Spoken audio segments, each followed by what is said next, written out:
Hi, Identity Crisis listeners. This week, we're bringing you a favorite episode from earlier this year. It's a joyful dive into the modern-day renaissance of the Yiddish language. Enjoy the show.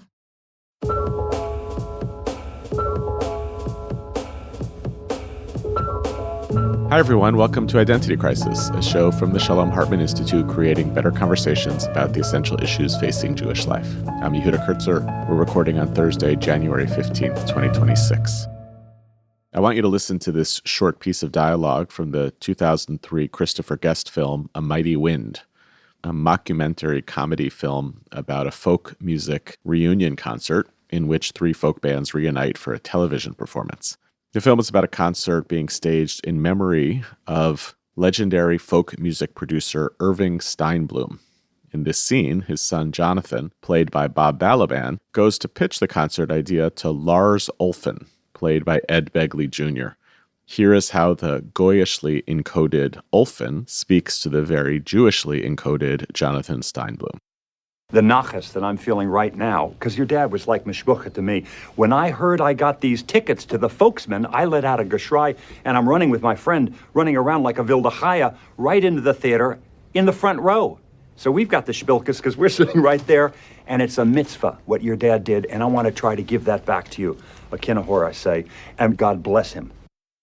There's a lot going on here in this scene. If you look up the clip on YouTube, you can see the Steinblum character smiling vaguely at this Jewish masquerade being performed for him, this awkward act of code switching that's being done for him, or maybe for his late father, all in this delightful mashup of English and what we might call the knowable Yiddish that even a non-Jewish music producer might acquire over time in relationship to his Jewish colleagues, the stuff of a shareable show business vernacular. You wonder, watching this scene, those of us who know the meaning or the approximate meaning of all of those words, even those of us who know what those words mean but are actually not Yiddish speakers, you wonder, for whom is that joke intended? This happens a lot in Curb Your Enthusiasm as well, perhaps the most Jewish television show ever made. Like when John Hamm, the most un-Jewish of Larry David's friends, the one with the most un-Jewish name, he tests out which Yiddish word he should use at Albert Brooks's fake funeral. Is it beshert, he asks, like a sad act of fate? No, Larry David responds, you should use the word tsuris. I'm feeling a lot of tsuris. And then my favorite line, Ham says, tsuris, eh? How do you spell that?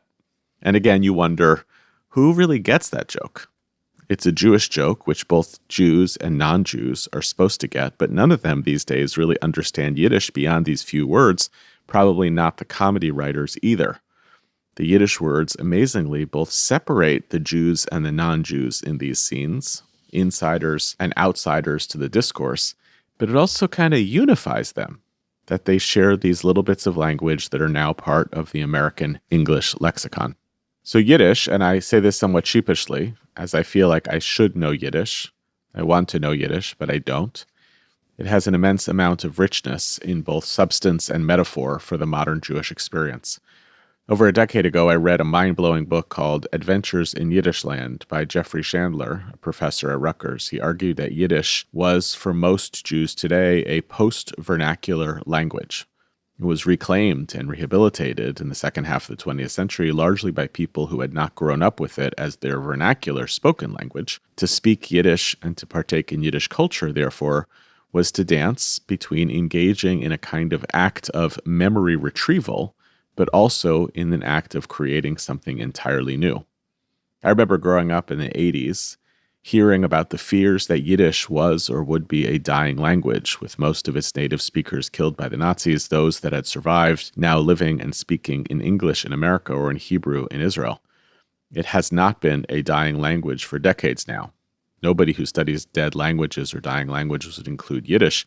It's a great story of a language that came back from the brink, resuscitated both by ultra-Orthodox Jews and their population boom in the last couple of decades, as well as by efforts by secular and, in some cases, religious Jews of Ashkenazic descent to reconnect with their ancestral roots. In recent years, it has taken on a more politically tinged currency as well, the language that for some Jews signifies a pre-American, pre-Zionist diasporism that they now seek to reclaim. perhaps an escape from the political realities and choices that the last 75 years have forced them to accept. It took me a while to wrap my head around all of the meanings of the return of Yiddish. I come to understand Yiddishism today as an extraordinary window into the fragility of Jewish identity, a way of understanding what it means to grasp at a history and a culture that was so violently disrupted, as an effort to shape, to define, to give literal words to a Jewishness, a Yiddishkeit, that seems to give some Jews both a sense of situatedness in a past that they feel they desperately need, while also giving them a taste of total otherness from the society they belong to, even as they feel somewhat alienated from it. Rukhl Schaechter is the editor of the Forverts, the Yiddish version of the Forward. We can actually unpack that sentence. It's one of the two remaining Yiddish newspapers outside of the Hasidic Jewish world, but it is an online daily publication. According to Wikipedia, she's the first woman, the first person born in the United States, and likely the first Sabbath-observant Jew to hold that position. Rukhl, thank you so much for coming on the show today. I want to start just by asking you to tell us your Yiddish story. I think you are a native vernacular Yiddish speaker, but I'm curious to hear a little bit about what that was for you, in what ways that felt like it made you feel different than some other Jews, or whether this is just the linguistic waters in which you swim. Thank you. It's great to be here. I am actually the daughter of Rukhl Schaechter, who was a professor of Yiddish, a lexicographer who helped create the dictionaries. He was at Columbia University for many years, very popular teacher. Most of the Yiddish instructors today who are 50 and over were his students. He inculcated in us four kids the importance of preserving the Yiddish language. He himself was a survivor. He married my mother, who was born here in the States, but was a native Yiddish speaker as well. And they raised us all in Yiddish all the time. My father, I look at him as the Yiddish Ben Yehuda.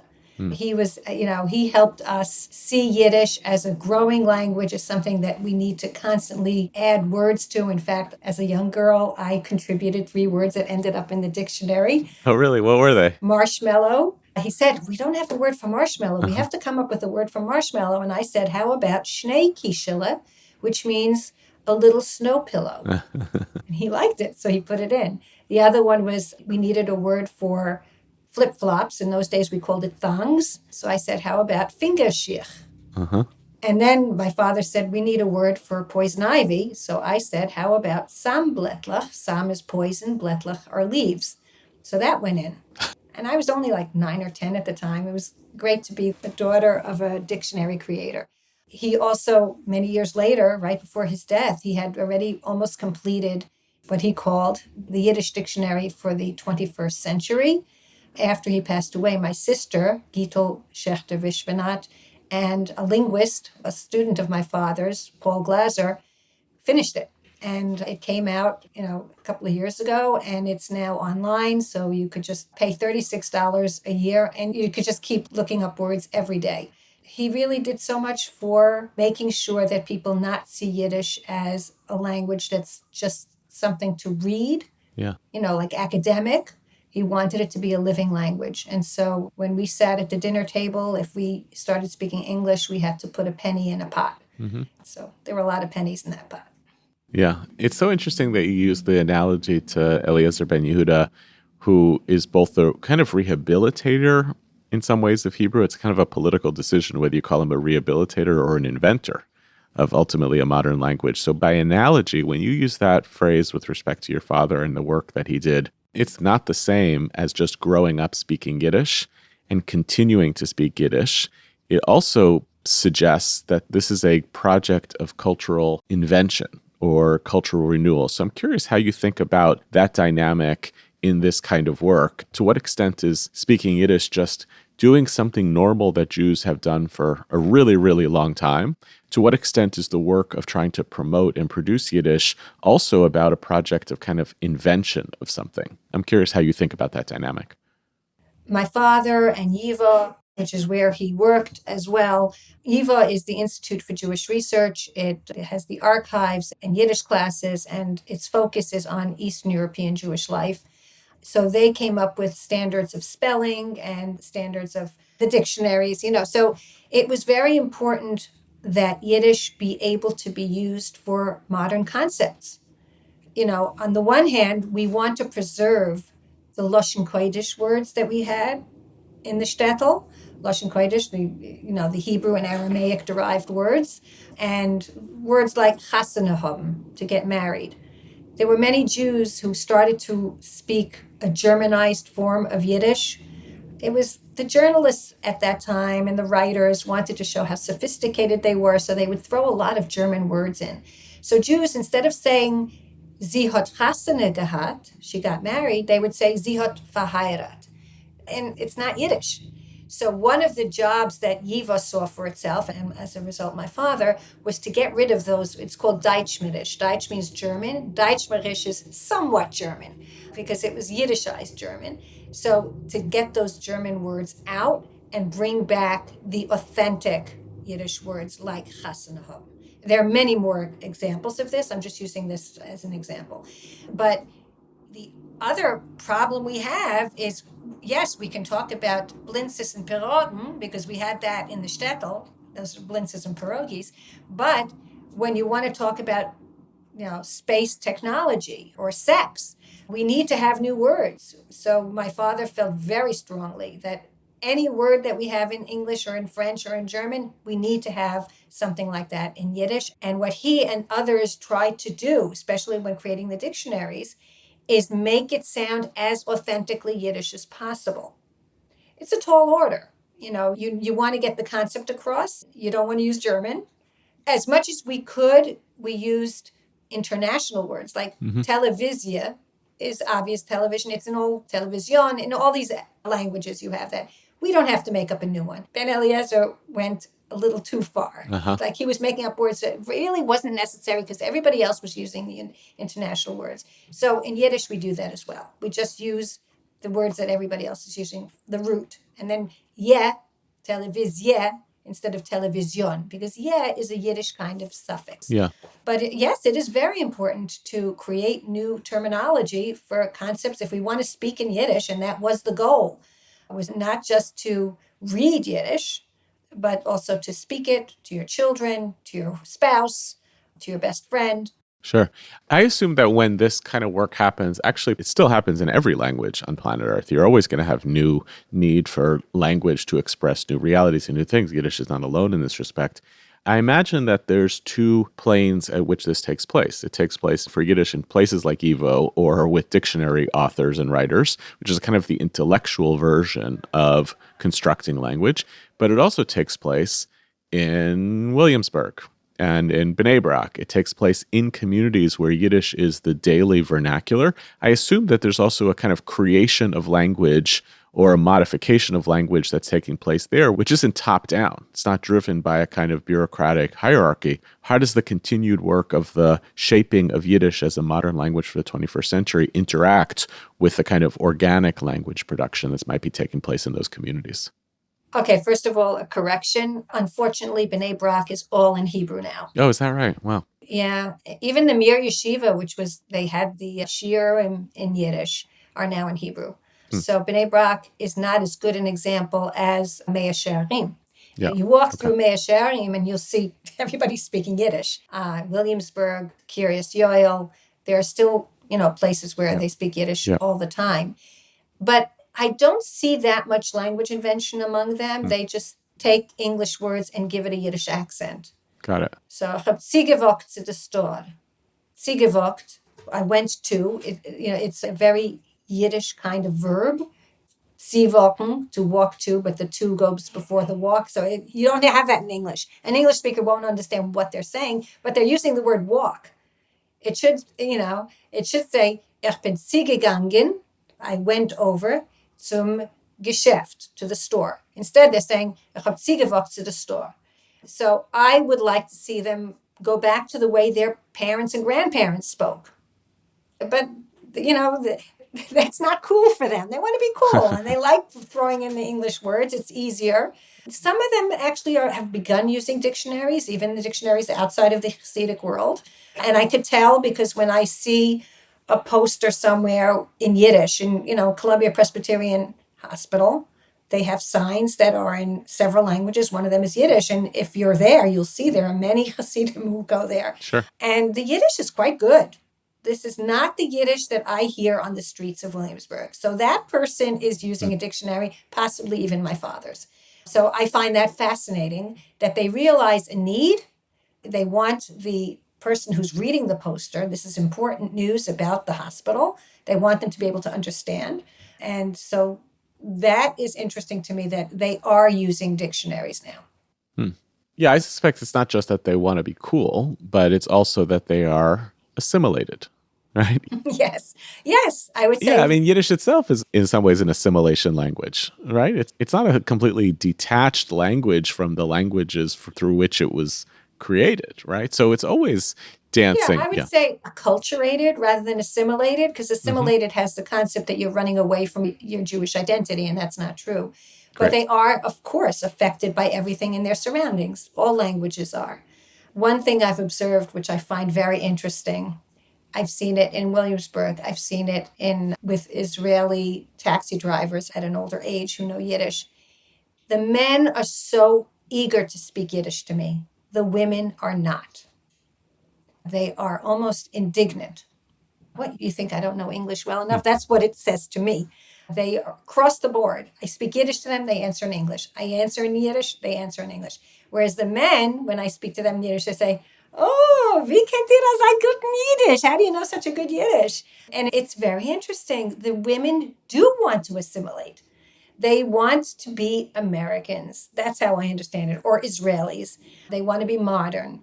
And if you look at the life of a Hasidic woman as opposed to a Hasidic man, you'll see the women are more acculturated. Many times they're the ones, the breadwinners, the major breadwinners, and they're working sometimes even with non-Jews.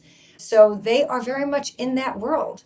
Whereas the men, they go to shul 3 times a day, and they are constantly in a Yiddish-speaking environment, learning in a kollel. That for them, Yiddish is much more natural. The women still feel the pressure of speaking Yiddish to the children, but sometimes I have the feeling that if they were given a choice, they would rather speak to them in English. So this is a case where in the Hasidic community, the men are the ones who are really holding down the linguistic fort. This is fascinating because it correlates exactly with this incredible social science research that was done by Nechumi Yaffe, who's a researcher from within the ultra-Orthodox community in Israel. She did this incredible study about the happiness index within Haredi communities and found that the women are just much more miserable than the men. And part of that has to do with the fact that the women bear the burden both on the household as well as in terms of making money. And they don't have access to those very activities that all of that sacrifice is meant to make time for. Interesting, yeah. Right? In other words, you're poor, but if you're poor because you have decided to commit your life to studying Torah, and that's what you're doing every day, you have like a way of compensating for that sadness with happiness. But if you don't have access to that, you're just miserable. And I think maybe the language is another window into that dynamic of... It's very interesting. It's powerful. And another thing that I found, even if, as I said, they mix in a lot of English, when I use a Yiddish expression with them, they get it right away. Whereas a secular, when I say secular, I also mean religious, but outside the Hasidic community, Yiddish student will not. They won't get the irony. They won't get the Lashon Kodesh reference. I'll give you an example. If I say, alle Montag und Donnerstag, every Monday and Thursday, it means all the time. So, if somebody says, what's he up to? And he says, alle Montag und Donnerstag kommt zu mir. He comes to me all the time. Why Montag und Donnerstag? Those are the 2 days that Jews read the Torah. Those were the days that the marketplaces would meet because they knew that a lot of Jews would be there. So it came to mean all the time, usually said with annoyance. Yeah. And when I use an expression like that with a chassid, they laugh. They get it right away. When I tell to somebody, let's say in NYU who's studying Yiddish, and I say, even if they know Yiddish, and I say, alle Montag und Donnerstag, they will look at me like, what do you mean? Which, and that is an interesting distinction, that when it comes to Yiddish culture, usually when we talk about Yiddish culture, it's literature, theater, and film. And that's something that the non-Hasidic Jews would appreciate.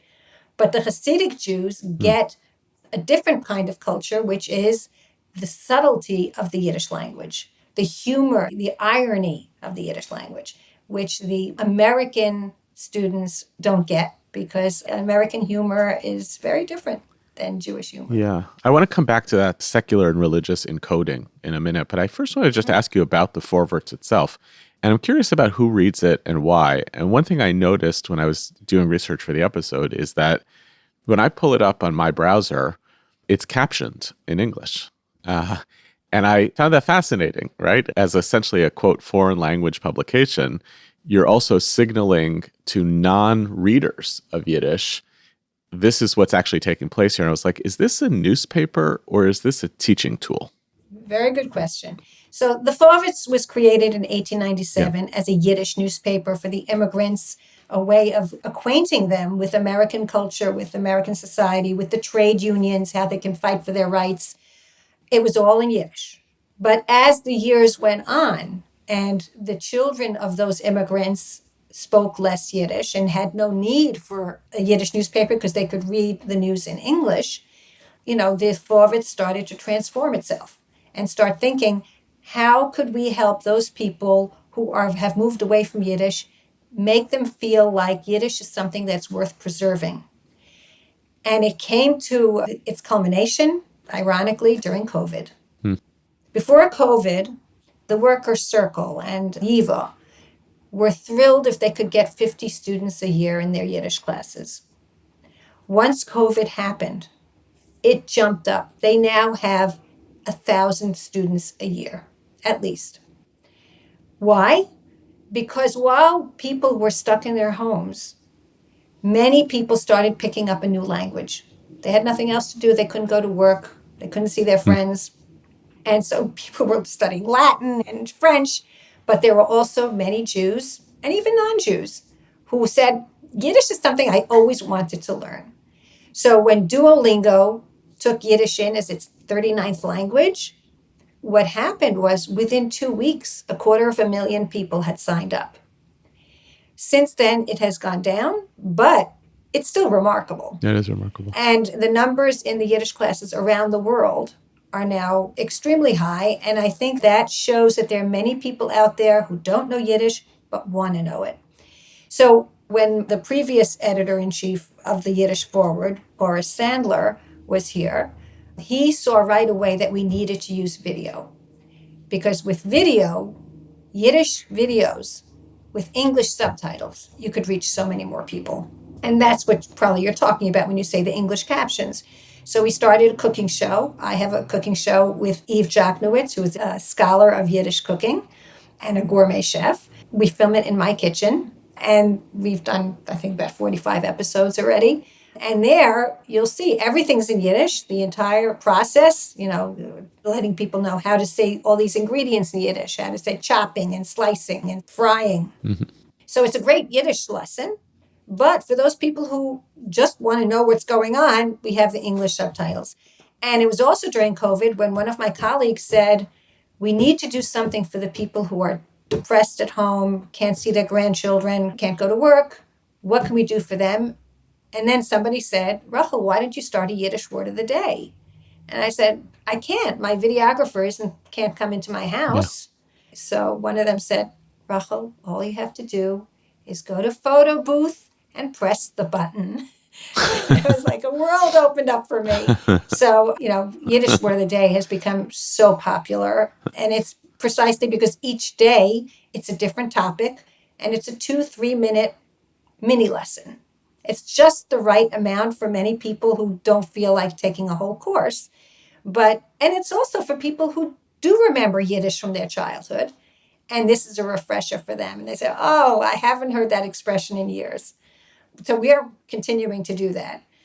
And then we had a Yiddish task force come together late last year. What else can we do for our Yiddish readers and viewers? And people kept saying, you have to do a podcast. And what ideas can you come up with? And I said, there are so many more people who understand Yiddish than can read it.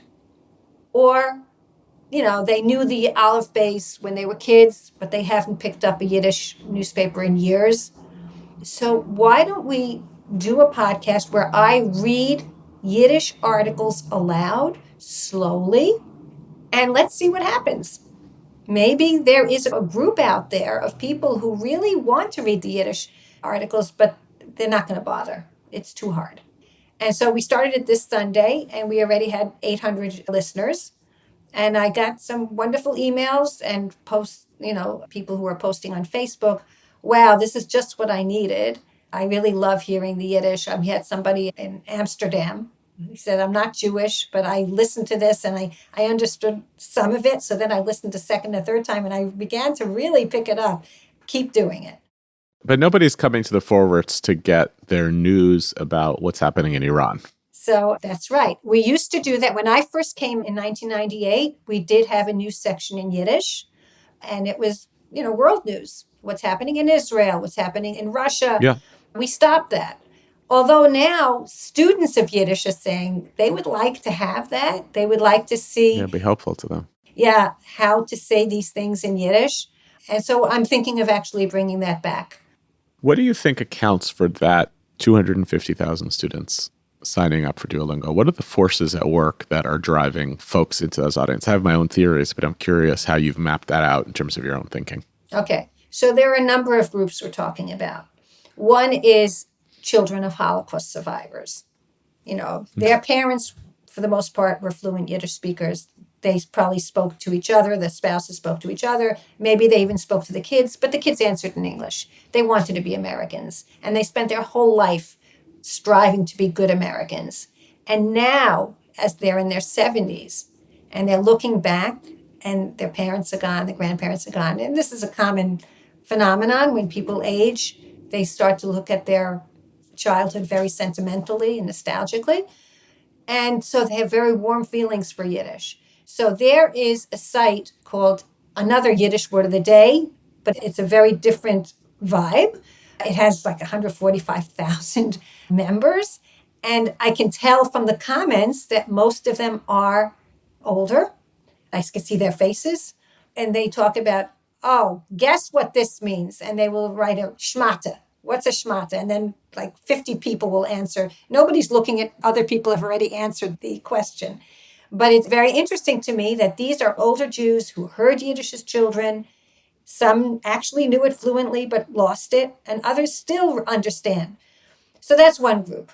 Then you have academics who need to study Yiddish for their field. It could be Jewish history. It could be, Hebrew literature, but they need to know some Yiddish literature as well. And then you have millennials. They're looking for a Jewish identity that's not aligned with Israel. They may be religious, they may not be religious, but their interest is in going back to what they see as the Jewish Labor Bund, which was a Yiddishist organization by the masses of Jewish workers, and they identify with them. So they say, we are Bundists and we want to learn Yiddish. So, each of these groups has their own reasons for coming to the Yiddish language, and we try to meet their needs as much as we can. I would imagine that the obstacles around learning the language are so fundamentally different for a lot of those different audiences. Because if you're trying to reclaim a language that your parents spoke, you're looking for a certain type of what may feel like a familiarity that slipped away from you, which is totally different from encountering a language as a graduate student. I remember this actually when I was in graduate school and I took a class on the Dead Sea Scrolls. I was studying ancient Judaism. My Hebrew is just fluent. It's been fluent from my youth, both as a Hebrew modern spoken language, but also as a language of the Jewish people. And I would sit with students in that class who were encountering like biblical and rabbinic Hebrew for the first time. And it was a wild experience because they understood all of the syntax and morphology, but struggled to make sense of the words. And I just read it and knew what it meant, but I couldn't say to you, it's the third person heat pile. I just never learned it that way. Versus somebody who's learning the language with a kind of political overtone, right? So I'm curious how that actually merges in a Yiddish speaking community. Also because I imagine that some of the things you were talking about before of like how Jewish is the language wind up encoding very differently for someone who's studying it as a kind of reclaiming of a secular Jewish identity versus those who kind of recall the ways that very Jewish words, like chasana, as you said before, kind of swim fluently together. I'm curious how that plays out in the construction of this thing called the Yiddish-speaking community these days. Yeah. These students who are taking up Yiddish because of, let's say, political reasons, they know that when they read Yiddish literature, they have to become familiar with all these very traditional religious terms that may not have relevance to their lives, but they get it. They get it because they want to get it. They want to understand what the Jewish mentality was like. So if they don't know what tchinis are Yiddish prayers that were created and recited by women. And in fact, I've seen a number of young people interested in tchinis because they see it as a feminist concept. Here was something, usually the prayers were written by men. Here is something that the women created in the shtetl. Mm-hmm. We want to know more. And they will do their homework. Many of them really try to understand what that Yiddish-speaking traditional culture was like in the shtetl. It doesn't mean that they themselves will become traditional Jews or they will become religious, although there are some that are Shomer Shabbos, because they are looking for a Jewish identity and they see Shabbos as a very important part of it. They may not become 100% kosher, but they'll become vegan, which is their way of saying, you know what, I really identify with that feeling of maintaining a certain separation Jewishly. So, it's hard to be kosher if you don't live in New York City. Where are you going to go out to eat? So, but if you're a vegan, that's one way of expressing their Jewish identity. And I do find that interesting. I have a newsletter called Yiddish Brief. It is in English, and it is especially for all of these groups who are much more comfortable with English, but they really want to know more about Yiddish. So in there, I include articles that recently came out about Yiddish. It could be in the Wall Street Journal or in the New York Review of Books. Yeah. There are many articles that are written about Yiddish, and I want people to see that. Our language is being acknowledged by the world at large. Also, videos of Hasidic songs that are coming out. The Hasidic community is so prolific that I would say every 2 weeks there's a new Yiddish song. Yeah. And they're not all about religious life or about God. One of them, I remember, was very touching, was a father's plea to his 3-year-old son. Oi, now that they cut your hair, because you have the upshare and at 3 years old, and you have payas, you're not going to want me to come and kiss and hug you anymore. Yeah. In other words, it's about human relationships. So the Hasidim today talk about acculturation. They have learned that there's so much you can talk about and sing about that doesn't have to be just about God. Indirectly it is, because you're talking about an upsharen, which is a traditional religious custom. But what's coming through is his desire to connect with his son and not to lose his affection. So I post those Hasidic songs whenever I can. And I also let people know about events happening all over the world, especially they're online, pertaining to Yiddish. A lecture in English about, Yiddish women poets of the 19th and early 20th century. Videos about Yiddish food, what I call Yiddish food, Eastern European Jewish delicacies, deli food. Unfortunately, these are foods that are being lost because many of the younger generation, I understand about the deli, it's not very healthy. I understand. But very I delicious, do wish, I know, but I'm less concerned about that being lost than about the dairy foods that Jews ate. Like I said before, the pierogis that were eaten with sour cream, and borscht and cabbage borscht and so many different varieties of, there's fluden. I believe you're a bit of a baker yourself, right? Somebody told me that. I cook a lot, yeah. Yeah. I don't really bake. So fluden is a pastry where, kind of like a jelly roll, where when you have the dough flattened out, you put apricot butter on it, and then on top of that, you put raisins and nuts, and maybe dates if you want, although dates weren't in the shtetl. That's more like an Israeli addition. And then roll it up, and you put an egg wash on it. It is so good. And people don't know what fluten is anymore. They'd rather have the chocolate cake. Yeah. And which is... Well, after I do a couple years of Duolingo, I'm going to come on your cooking show, and we're going to do Oh, something that would be like that. great. But that would be great. Although Duolingo does not teach you grammar. That's No. one of the down points. That's all right. I could just chop things. But okay. And I'll say it for you. Yeah, I'm also not super worried about the food. I think actually there's interesting trending around this. I don't know if you're active on social media, but Katz's Deli has an incredibly active Instagram.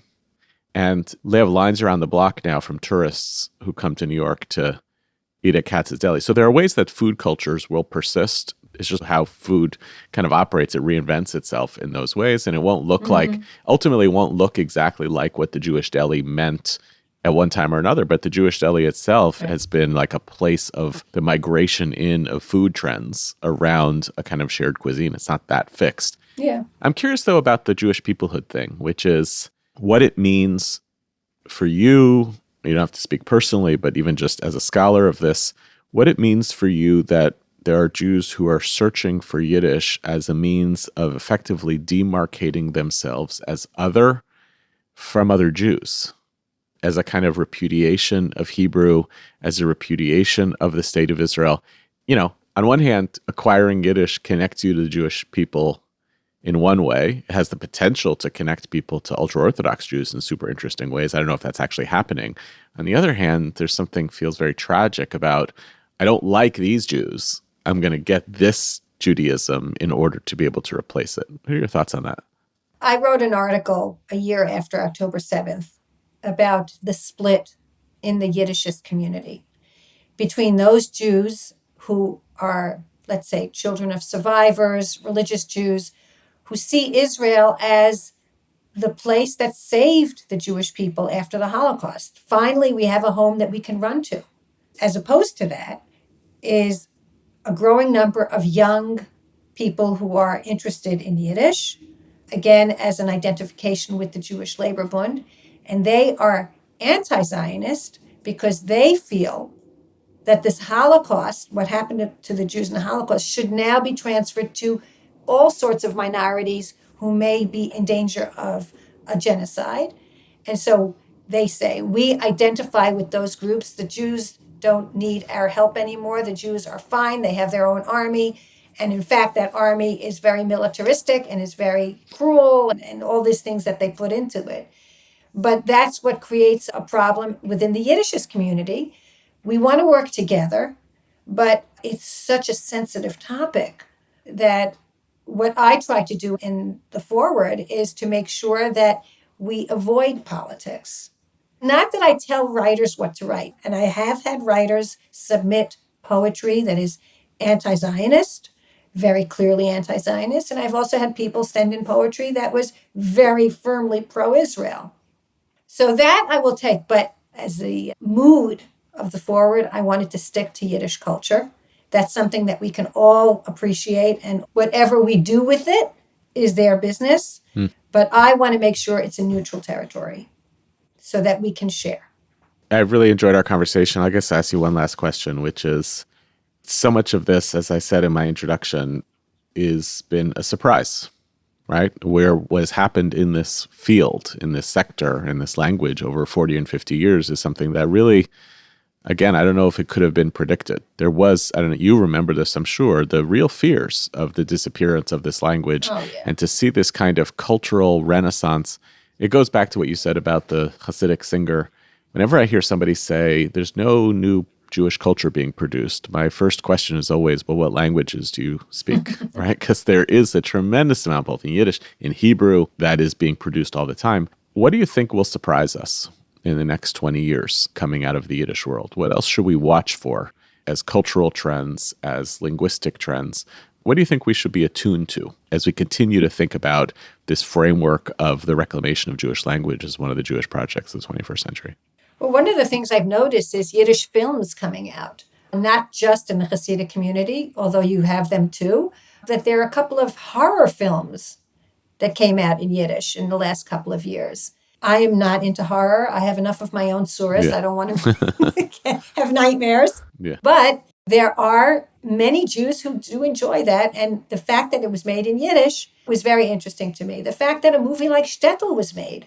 I don't know if you've seen Shtetl. If you haven't, you should. Nope. It talks about the day before the Nazis have arrived, and you see what the Shtetl is like with all its bickering and optimism and the different movements, the Zionist movement, the pro-communist movement, fighting with each other. It's like a microcosm of what the Shtetl life was like.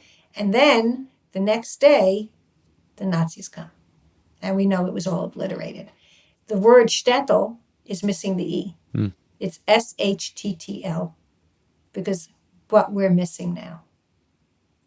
So it's a beautiful film, shot completely in Yiddish and Ukrainian. And the Ukrainian is very minor, no English at all. So that gives me pleasure. Wow. Knowing that people see Yiddish as something that we should not be translating into English all the time. Let's preserve that Yiddish. And also the fact, even though this is a small group, but it's so symbolically important, is that every year for the past over 40 years, there has been a Yiddish retreat in upstate New York, in Kopek, of students of Yiddish and families and senior citizens come together for an entire week of Yiddish camp. Everything's in Yiddish. The dining room is in Yiddish. It's like Camp Ramah, the way it should have been, or Camp Mossad. The way Camp Mossad was, everything was in Hebrew. It's called the Yiddish Woch, which means the Yiddish week. Those of us who have been going there for years and years, it's a shot in the arm. For a whole week, we are in a Yiddish-speaking shtetl. We play volleyball. We put on a talent show. The swimming pool, everything is in Yiddish. And of course, you have to remind the kids because they start speaking to each other in English. Nay, Yiddish. But it's so important. People all over the world who are studying Yiddish know about the Yiddish Woch. It is an inspiration. It's something that they think about coming to eventually. And that's what we need, is we need to inspire people to stick with it. It's not easy. But you know what? As we say in Yiddish, es ist schwer zu sein ein Yid. It's hard to be a Jew in general. So this is one joyful way of maintaining our Yiddishkeit. Yeah, our language should be the worst of our problems. Thank you so much for being on the show today, Rukhl. Thank you.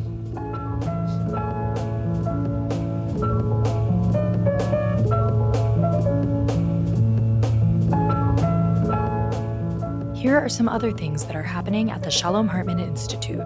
Our Beit Midrash in New York buzzed with activity this week as we hosted our mid-year Student Leadership Summit, where dozens of college students from different campuses gather for training, community building, and learning with Hartman faculty. These student leaders have been supporting Hartman's work this year through campus ambassadorship, as madrichim in our teen fellowship, and embedded as team members in different parts of our organization. Everything from the Kogod Research Center to the marketing team that promotes this podcast. We are especially excited to launch our new camp counselor internship at 6 different camps this summer. We wish them a productive semester and summer of growth and leadership. Thanks for listening to our show, and special thanks to our guest, Rukhl Schaechter. Identity Crisis is produced by me, Tessa Zitter, and our executive producer is Maytal Friedman. This episode was researched by Gabrielle Feinstone and edited by Josh Allen, with music provided by SoCalled. Transcripts of our show are now available on our website typically a week after an episode airs. We're always looking for ideas for what we should cover in future episodes, so if you have a topic you'd like to hear about, or if you have comments about this episode, please write to us at identitycrisis@shalomhartman.org. For more ideas from the Shalom Hartman Institute about what's unfolding right now, sign up for our newsletter in the show notes and subscribe to this podcast everywhere podcasts are available. See you next time, and thanks for listening.